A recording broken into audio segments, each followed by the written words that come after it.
Pemirsa, Majelis Ulama Indonesia secara resmi menerbitkan sertifikasi halal untuk vaksin merah putih yang dibuat oleh Universitas Airlangga dan PT Biotis Pharmaceutical Indonesia. Kabar menggembirakan ini diumumkan secara daring pada Kamis 10 Februari 2022. Vaksin merah putih yang dikembangkan Universitas Airlangga dan PT Biotis Pharmaceuticals Indonesia resmi mengantongi sertifikat halal dari Majelis Ulama Indonesia. Hal ini diumumkan setelah melalui serangkaian pengujian dari Lembaga Pengkajian Pangan dan Obat-obatan MUI serta Badan Pengawas Obat dan Makanan.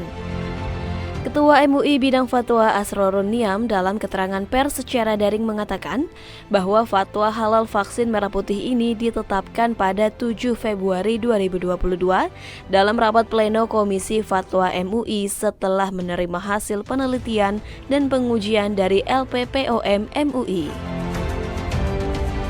Vaksin merah putih nantinya dapat digunakan oleh masyarakat luas dan umat Islam karena vaksin merah putih hukumnya suci dan halal, serta bisa digunakan sebagai vaksin.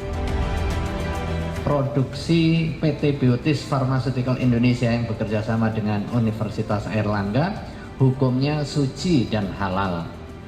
Yang kedua, vaksin COVID-19 produksi kerjasama Universitas Airlangga dan PT Biotis Pharmaceuticals Indonesia sebagaimana angka 1 boleh digunakan sepanjang terjamin keamanannya menurut ahli yang kredibel dan kompeten.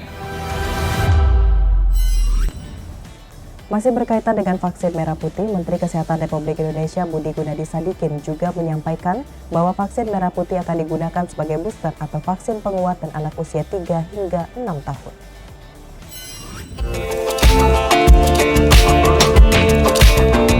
Menteri Kesehatan Budi Gunadi Sadikin angkat bicara mengenai vaksin merah putih produksi Universitas Airlangga dan PT Biotis Pharmaceuticals Indonesia serta RSUD Dr. Sutomo yang telah memasuki tahap pertama uji klinik.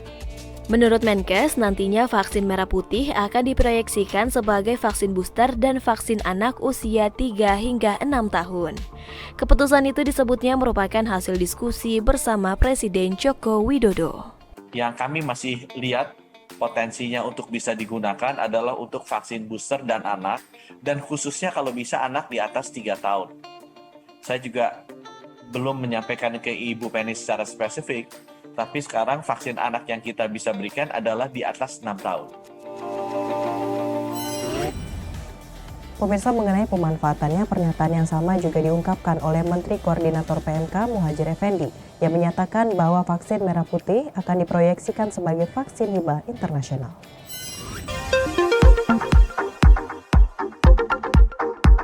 Setelah mendapatkan sertifikat halal dari Majelis Ulama Indonesia pada 7 Februari 2002 lalu, vaksin buatan dalam negeri produksi Universitas Airlangga dan PT Biotis Pharmaceutical telah memasuki uji klinik.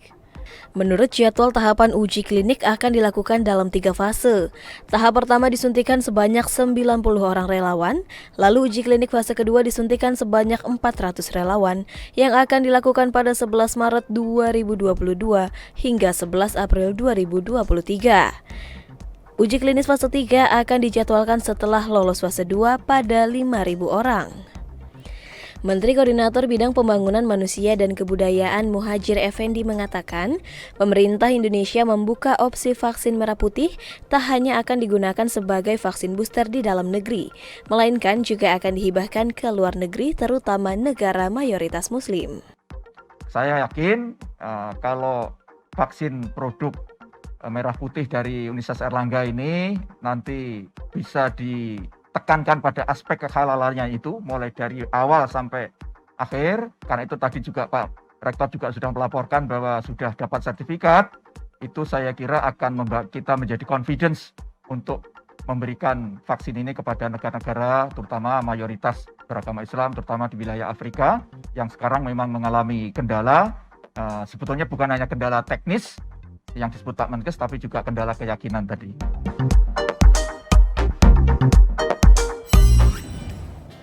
Pemirsa, seiring meningkatnya kasus COVID-19 varian Omikron, pemerintah melalui juru bicara Satgas Penanganan COVID-19 Wiku Adhisa Smito membuat strategi dalam pengendalian COVID-19 khususnya di wilayah Jawa dan Bali.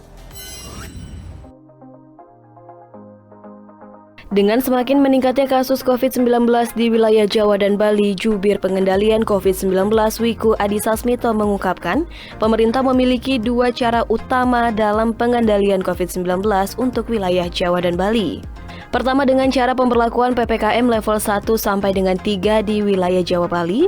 Kedua, pengendalian mobilitas agar pengendalian pada daerah hotspot tidak semakin meluas, seperti testing dan juga pengawasan terhadap pelaku perjalanan. Wilayah aglomerasi seperti Jakarta, Banten, dan Jawa Barat menentukan perlindungan terhadap wilayah lain yang kasusnya belum tinggi.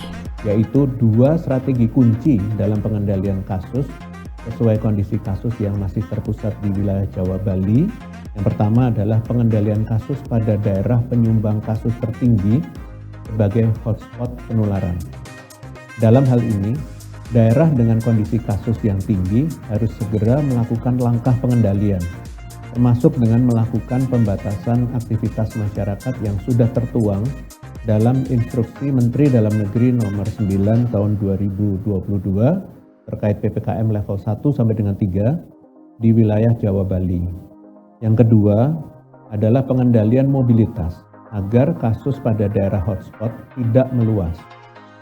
Pengendalian kasus pada daerah hotspot di Jawa Bali, terutama pada wilayah aglomerasi seperti DKI Jakarta, Banten, dan Jawa Barat, menentukan perlindungan terhadap wilayah lain yang kasusnya belum tinggi.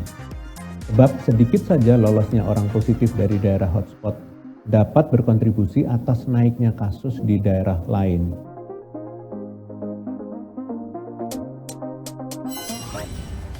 Pemirsa, setelah jeda pariwara, Kominfo Newsroom akan kembali dengan informasi menarik lainnya.